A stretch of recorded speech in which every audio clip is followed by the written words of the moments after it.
보험설계사, 영업인들을 위한 25년 1월 10일 금요일 간추린 아침 뉴스. 채널 추가하시면 영업에 대한 다양한 정보를 볼 수 있습니다. 공수처가 법원에서 다시 발부받은 윤 대통령 체포영장 시한이 3주 정도인 걸로 저희 취재 결과 확인됐습니다. 다음 주에 집행할 가능성이 큰 가운데 오동훈 공수처장은 영장 집행을 방해할 경우 현역 의원도 체포 대상이 될 수 있다고 말했습니다. 윤석열 대통령 체포영장 2차 집행을 앞둔 경찰이 수도권 형사 총동원령을 내렸습니다. 1차 집행을 방해한 혐의로 오늘 경찰 출석 요구를 받은 박종준 경호처장은 변호인을 선임했습니다. 한편 윤석열 대통령 측은 2차 체포영장도 무효라며 헌법재판소에 권한쟁의 심판을 청구했습니다. 사실상 체포에 불응하는 수준인데 현직 대통령에 대한 체포 시도에 보여주기식 의도가 있는 것 아니냐며 여론전을 이어갔습니다. 야 6당이 비상계엄 사태 조사를 위한 내란 특검법을 부결 하루 만에 다시 발의했습니다. 특검 후보자 추천을 대법원장에게 맡겼고 수사 범위에 외환죄를 포함했습니다. 헌법재판소 사무처장이 비상계엄 포고령은 헌법에 부합하지 않는다고 직격했습니다. 헌재는 윤석열 대통령 공소장이라고 사실상 평가받는 김용현 전 국방장관의 검찰 공소장도 확보했는데요. 헌재 심판이 탄력을 받을 전망입니다. 헌법재판소가 탄핵 심판의 진행 속도가 너무 빠르다는 윤석열 대통령 측의 주장을 공식 반박했습니다. 사건의 심리 속도는 재판부에서 판단해 결정한다며 과거 두 차례의 대통령 탄핵 심판 사건에 비해 특별히 빠르지 않다고 밝혔습니다. 해병대원 순직 사건과 관련해 항명 등의 혐의로 기소된 박정훈 전 해병대 수사단장이 1심에서 무죄를 선고받자 더불어민주당 이재명 대표는 진실은 반드시 승리한다고 밝혔습니다. 12.3 내란 사태를 수사 중인 경찰청 국가수사본부 특별수사단이 지난 7일 신원식 국가안보실장을 피고 발인 신분으로 소환해 조사했다고 밝혔습니다. 경찰은 신 실장을 상대로 계엄 선포 과정에서 한 역할과 계엄 당시 윤석열 대통령이 주재한 합참 결심실 회의 내용 등을 물어본 것으로 알려졌습니다. 공수처의 체포영장 집행을 막겠다며 등장한 이른바 백골단 소속 청년들이 어제 국회를 찾아 기자회견을 열었습니다. 이 자리를 만들어준 건 국민의힘 전 최고위원인 김민전 의원이었습니다. 과거 독재와 폭력 진압의 상징을 국회에 들인 걸 두고 비판이 쏟아졌습니다.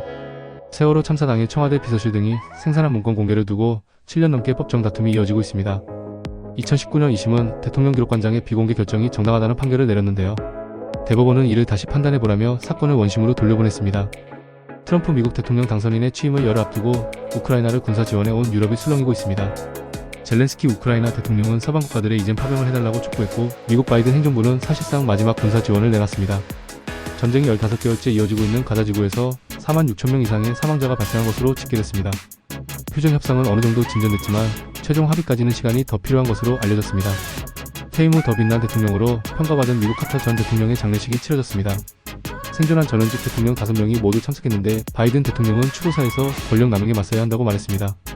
미국 캘리포니아 남부에선 사흘째 산불이 번지고 있습니다. 산불 7개가 잇따라 발생했는데 일부는 진화됐지만 큰 피해를 낸 대형 산불은 아직까지 진화율이 0%입니다. 사망자 수 역시 불을 끄고 수색을 해봐야 알 수 있을 것으로 보입니다. 전남 순천에서 길을 가던 10대 여성을 흉기로 무참히 찔러 살해한 박대성에 대해 법원이 무기징역을 선고했습니다. 재판부는 갑작스럽게 공격당한 피해자의 공포와 무력감은 말로 설명하기 어렵다고 선고 이유를 밝혔습니다. 여신도 성폭행 혐의로 재판에 넘겨진 기독교 복음선교회 JMS 총재 정명석 씨에 대해 징역 17년이 확정됐습니다.